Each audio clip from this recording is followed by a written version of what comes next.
My name is Nicholas Teresi, Nicholas, last name Teresi. I will be conducting the interview with Charmion Herron, first name Charmion, last name Herron, Herron, for UWM field study of the homeowners near the Washington Park area. I would like to begin this interview by first asking Charmion if she received her consent form. Yes. Do you have any questions? Not at this time. And do you agree with the consent form and interview? Yes. Okay. So first, what is your date of birth? March 17th, 1965. Okay. And where were you born? St. Louis, Missouri. And how old were you when you moved to Milwaukee? 2. 2 years old? Yes. Okay.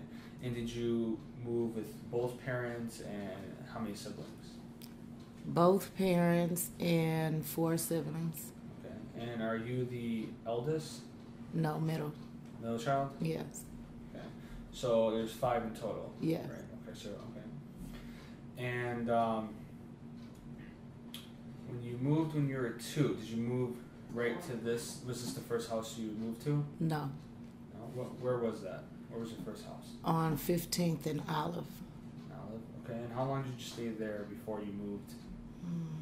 Till around 10 years old, something like that, I would say. Okay. And then did you move here? No. No. We moved somewhere else, and we stayed there for a couple of years and then moved here when I was around 12. 12. Okay. So you moved to 2 different houses in Milwaukee. Yes. And then you finally moved here when you were 12. Yes. Okay. And can you you were born in St. Louis.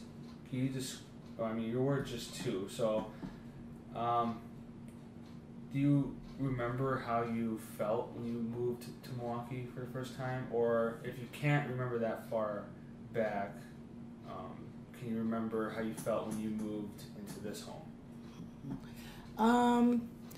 I felt good when we finally came to Milwaukee. We played a lot outside, normal childhood. The house was nice. So we had the backyard and the alley, so we had a lot of room to play. When we moved here, it felt even better because it was kind of like moving up a little bit. Then my mom ended up losing a house on 15th and Olive after divorce. And so the house we moved in after that wasn't in such a quite nice neighborhood and everything. So when we moved over here, it was an exciting change. Okay. So when you moved to this house, it was just your mother and your siblings? Yes. Okay. And a stepfather. She had recently remarried then. Okay. Did you continue to have a relationship with your biological father? No, I don't know. No. No. So from that point on, he was out of the picture? Pretty much, yeah. Okay. And so how was that for you as a child, adjusting to a new home with a new father figure? Yeah. It was okay. I wasn't here long. I left when I was 18. I got pregnant. I was a teen parent. So after that, I was ready to leave home. So I left home, and I pretty much stayed gone until now. So. And how old were you when you became pregnant? 16. 16. And so you were in high school at that time. Mm-hmm. Did you have to drop out? Yeah, I did. I tried a couple of times to finish, but childcare issues was a problem. And so then I got with the wrong crowd and everything, and got involved with the law and stuff a little bit. And once my daughter started kindergarten, I changed my life and went back to school, and I have a master's degree today and couple of bachelor's degrees. So that's what happened. Okay. And you said you had a daughter? Yes. As your first child? Mm-hmm. How many children do you have? 3. 3? Mm-hmm. Okay. And you said that you dropped out. Did you go back to get your high school diploma or a GED? Yeah, I went back to get my high school diploma. Okay. I was able to get that because I had enough credits. Mm-hmm. And how did you feel when you received that diploma? One of the happiest days of my life. I was in jail. I was getting out on Hubert. Okay.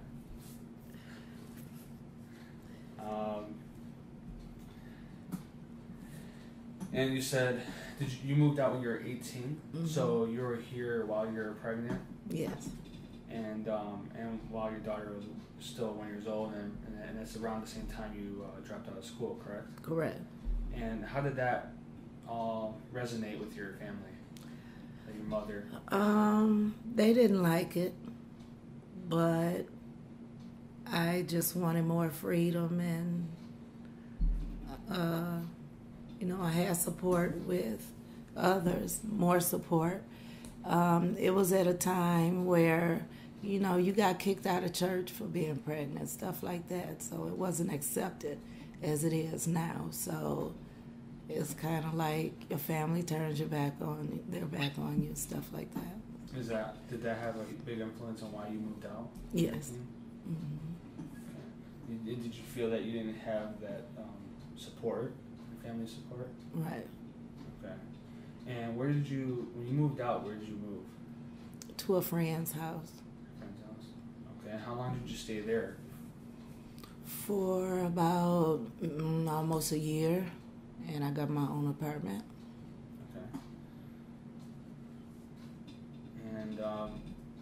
And throughout that time, you started getting your life back together and going back to school. Yeah, after a lot of mistakes, a lot of ups and downs, a lot of mistakes. But I just kept persevering, and by the grace of God.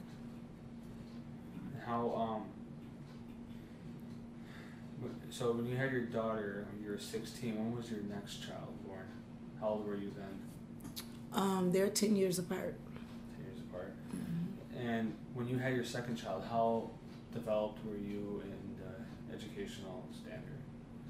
When I had my second child, I think I just had my high school diploma. Okay, so were you pursuing your bachelor's at that time, or? No. No. Mm-mm. When did you start pursuing it?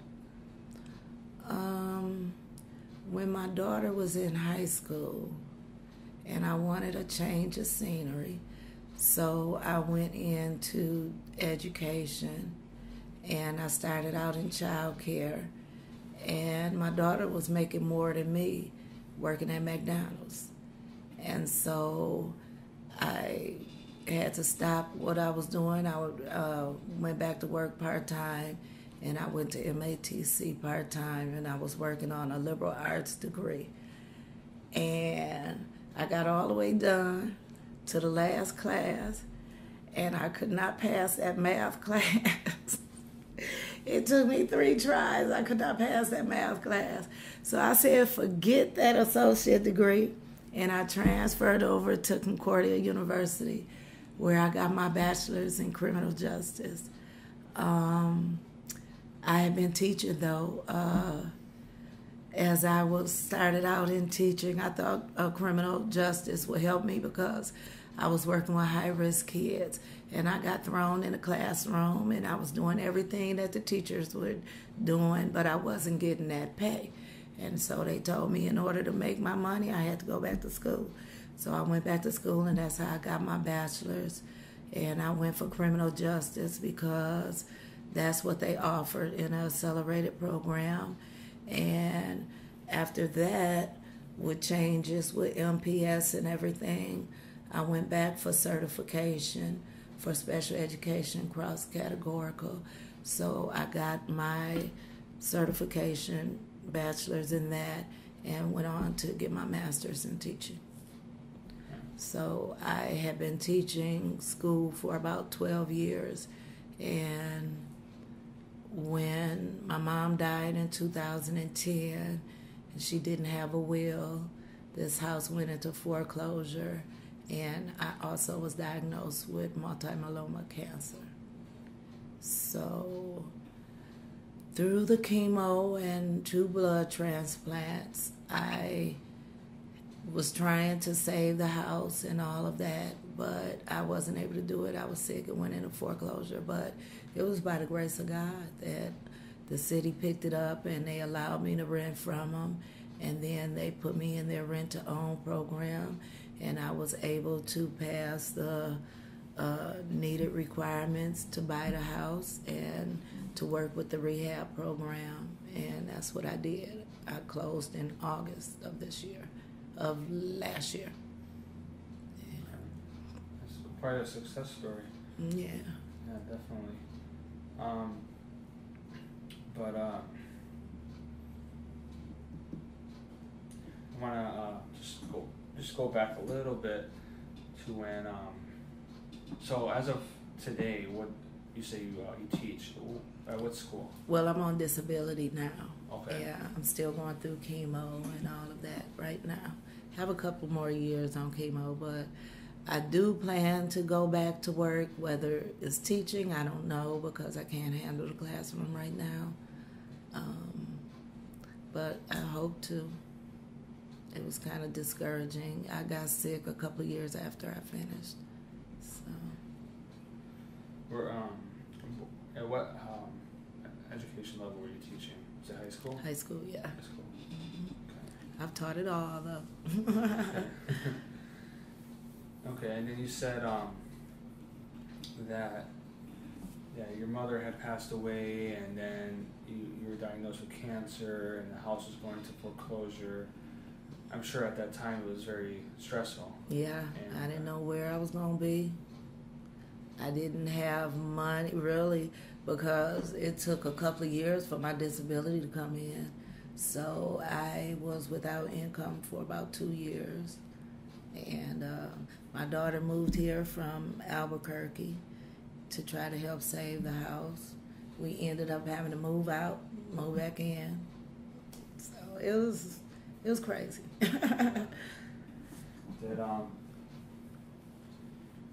So during that time, other than stress, what other feelings were you having?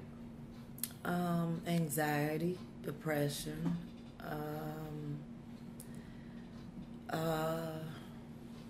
I had faith, but I just had to hold on to my faith in God and just believe that whatever happened, that He was going to see me through it, you know. Going through the rehab and everything of the house, it was exciting because I never went through that before, but it was tiring and it was stressful. But at the end, and the end result is awesome. I had pretty much given up on owning my own home once I got diagnosed and things like that. So without the rehab program and Axe housing, I don't think I will be owning my own home. How did you get in contact with them, or did they contact you? When they sent the letter to the house saying that the house was going into foreclosure, they gave me an option to rent or move, and I told them that I wanted to stay. So I didn't know, what was going to happen after that or before that. So I stayed in the home, and unfortunately, my sister lost her place, and I took her in here, and she was with me for a little over a year, about a year and a half, and it was hard to get her out, so I couldn't pass inspections, stuff like that, because she was in the basement, and that was illegal. So that's how I ended up having to, they was going to evict the whole house. And that's how I ended up having to move out, sell some things, get storage. And then I called them and I told them, I said, look, I did nothing wrong. I said, I did everything you all asked. I'm paying my rent. I took her to court and everything, you know. Took her to court? My sister, to get her out of here. Because I took her in because I felt like it was a family house. And I didn't know what was going to go with the house. For all I knew, all of us was going to have to move anyway, you know. None of us knew what was going to happen to the house. So, and I told them I did everything legally I could. So she told me she was going to put me on the rent-to-own program. And once she did that, and they ran my background and everything, I qualified to purchase the house. So, and I've forgiven my sister today, but you know, she can't ever stay with me again. But yeah. So with the acts helping you rent to own, can you go into a little bit more description of how that process exactly works? Like how did it work exactly? I signed the lease with them, yeah, and I just sent my rent money every month to Water Street. That's where they were located. Was that cheaper than mortgage? Was the rent cheaper? Yeah, it was. Well, I would say yes, because they allowed me to pay rent, the amount of rent that I was paying before I moved into the house, to try to save the house. So they kept me at the level that was comfortable with me. So that was a blessing and a wow moment, which allowed me to comfortably be able to live, you know. Okay. And I know you stated it earlier, but you pretty much have, before you worked with Axe, you just given up on the idea of owning your house. Mm-hmm. And working with Axe, now you own this house. Mm-hmm. So are you are you happy with how things eventually turned out, or would there be things that you would maybe have changed or done differently? No, I'm happy with everything. I think what I would change more is to be more involved with, like, because some things that, like when they did the electrical, when they did it, it all worked, but then a couple days later or something, I had shortages or it went out, like, you know what I mean? Like my back porch light, that went out automatically. I don't have, and also in my garage. So I don't know what's going on. So the next electrician bill will be on me, you know what I mean? And I would just pay more closer attention to some of those big items. Like when they did the roof, I couldn't go up there and go see what they did. I wouldn't even know what they did, you know. So those type things. But other than that, everything went smoothly, and I don't have any complaints or anything. They found the workers for me. They were in contact with me the whole step of the way. They were pretty much punctual and on time and all of that. So I have nothing bad to say about it. And did you get to choose this house, or did they select it for you, or because you lived here before, they understood and let you have it? How did that process work? Right. They allowed me to choose this house. They allow you to choose your own house as long as it's under the budget and what the rehab program allowed. So we were able to get it under that budget. So I was able to purchase this one. If the work would have been too extensive, I wouldn't have been able to, and I could have chose another house. So that's the good thing about the program too. Yeah, you can choose your own house. Okay. Yeah. And since you chose this house, was it what reason did you choose this house? Was it because it was where you grew up, or? Yeah, the area, because it was a family house. It had what I was looking for: 2 bathrooms, nice yard, garage. It's on a cul-de-sac. I love that. Yeah, so, but I think the most of it was a family house. I know my mom tried hard to keep it and things like that. So. And when you were approved for ACTS and the whole process went through, when you first came to the house after all the remodeling and everything was finished, how did you feel? I lived through it. I stayed here. But I felt awesome. It was, wow. I still can't believe it sometimes, because of everything that was going on at that time. My emotions was everywhere. I was very sick. So I was still dealing with my mom's death. My dad died a couple of years after that. So, and unfortunately, I had to help with his services, gave him a memorial, everything, even though he divorced us kids when he divorced my mom. So, life brings on a lot of things that you don't know, don't expect, and I'm just grateful, I am just grateful. And when you moved in here, did you move in with your children? I mean, when you were living here, after your when you received this house again, so you were 18, you moved out, and you came back. Did you move in with your children? Yes. How old were they at that time?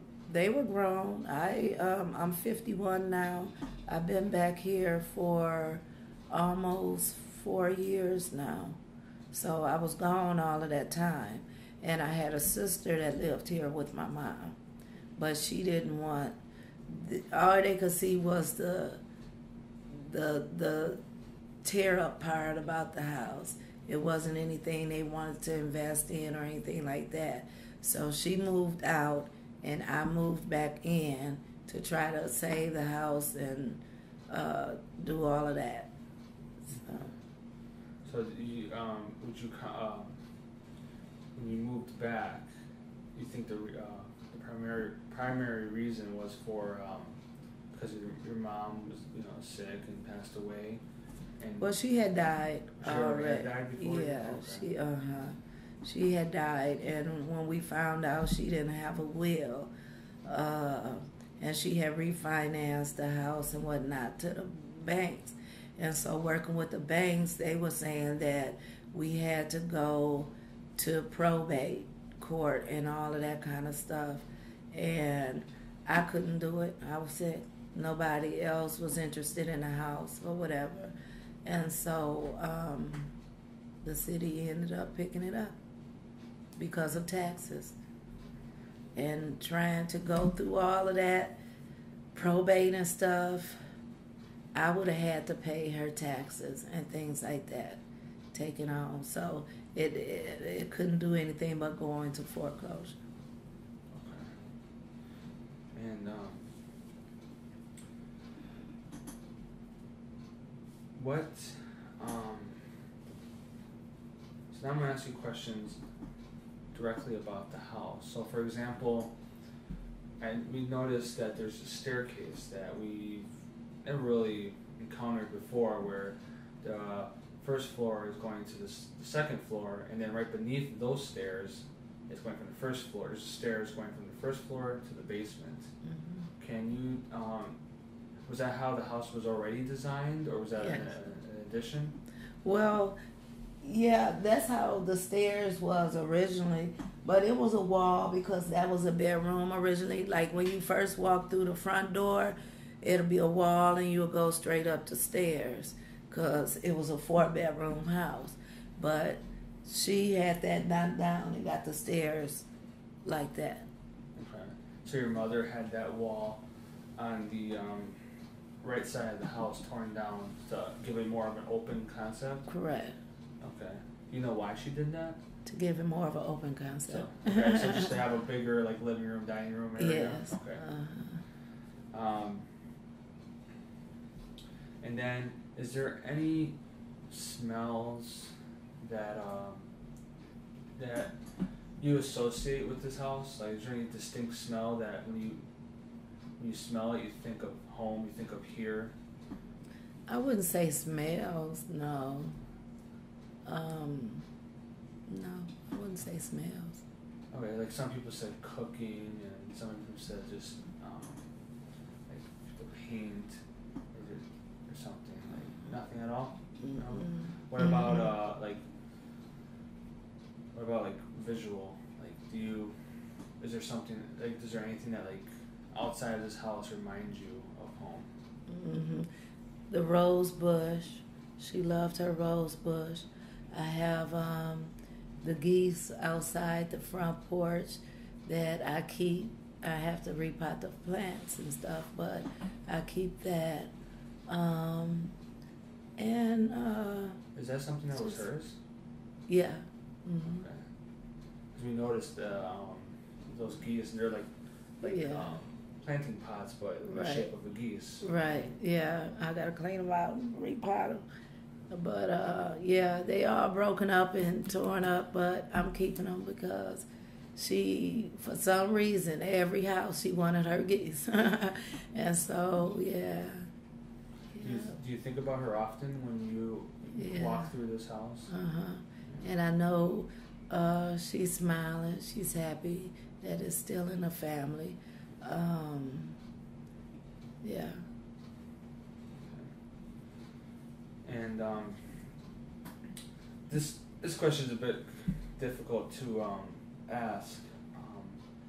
When you walk through this house, is there any certain feeling that you get, or like where you step or anything? No. My favorite, though, I will say, are the stairs. Stairs. Mm-hmm. Is that your favorite area of the house? Yes. Yes. The living room. She said in the living room a lot.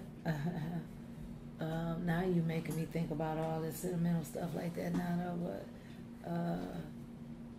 yeah, the stairs. I know she loved the stairs, and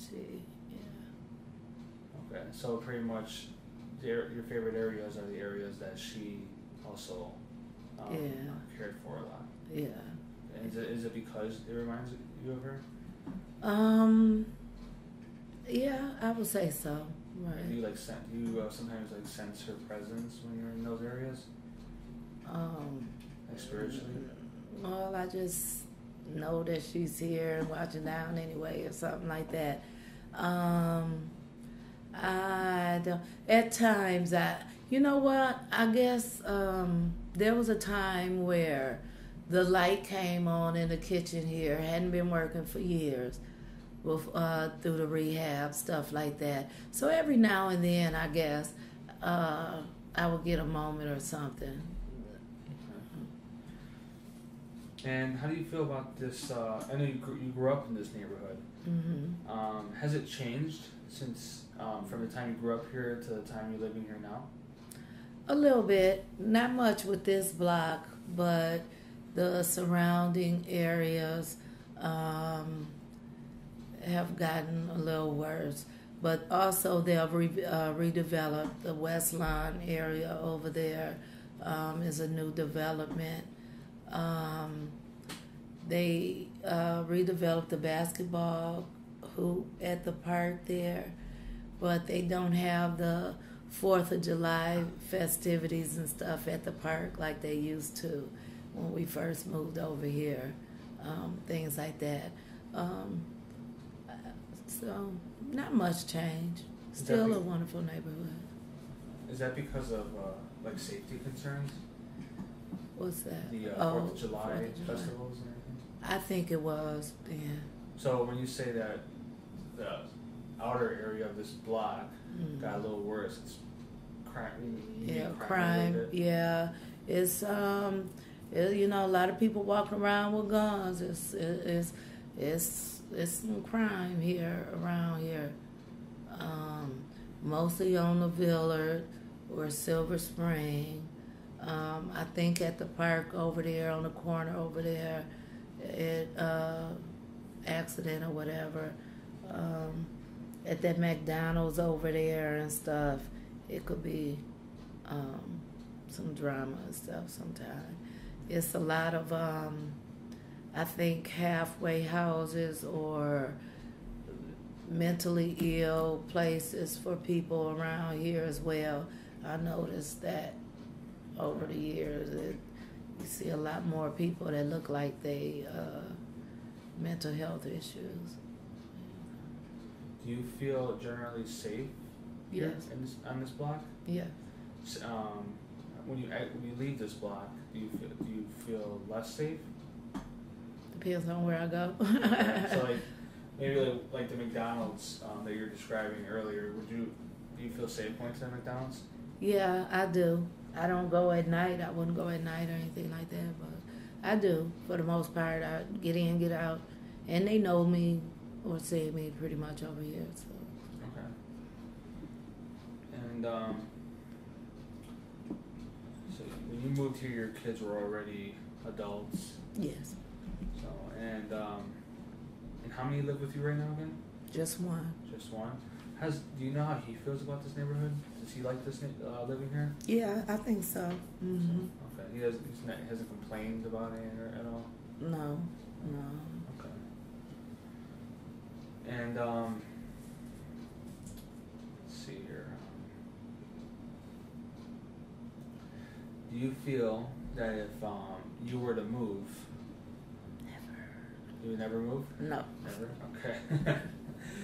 Even if, let's say they had a house for half the price of this one in Oak Creek, would you move or would you stay?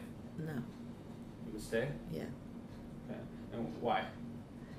Because my house is paid for, and it's sentimental to me, and it has everything that I need or want, and to me it's a safer neighborhood, safer block because of the cul-de-sac,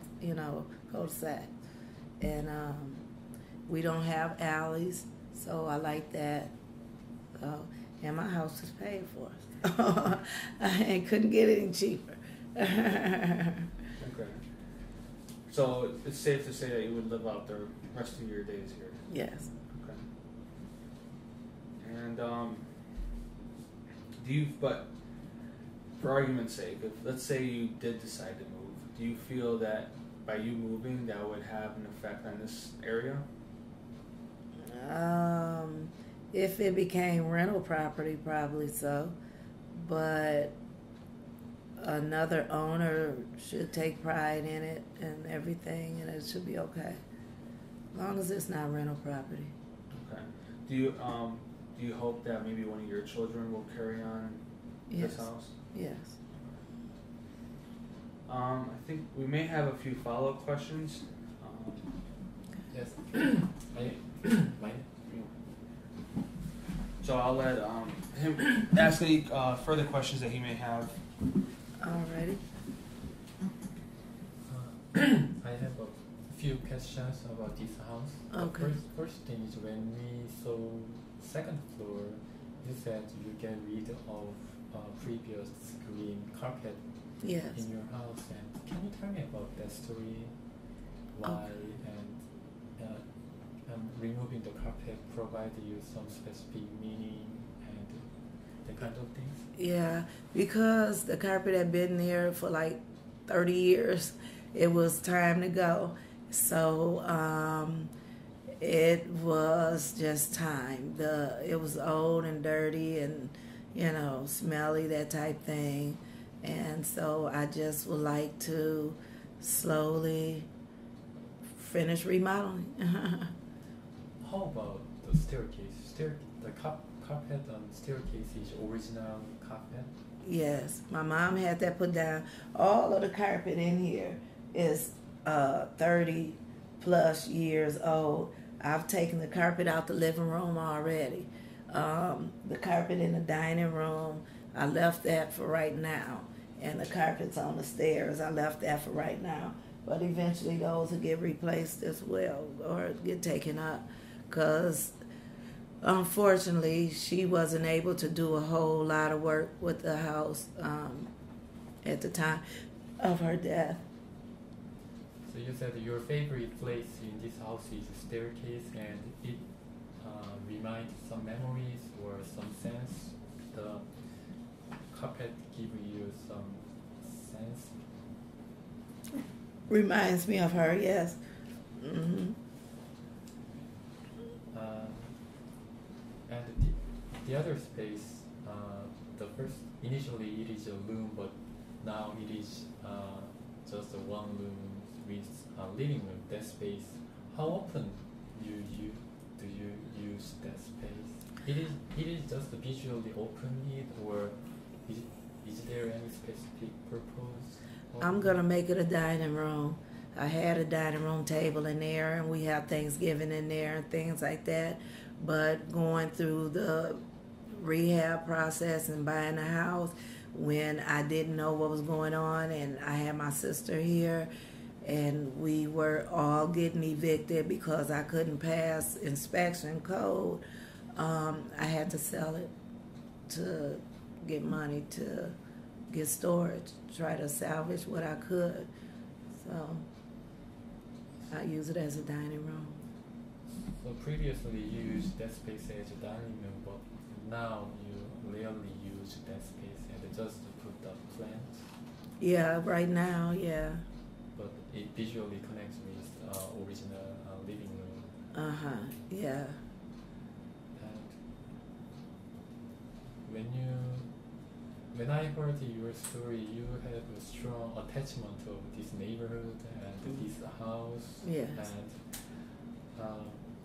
but now you live alone here, so my question is how to make it's a little bit big house for one person to live here, to how to maintain all the things.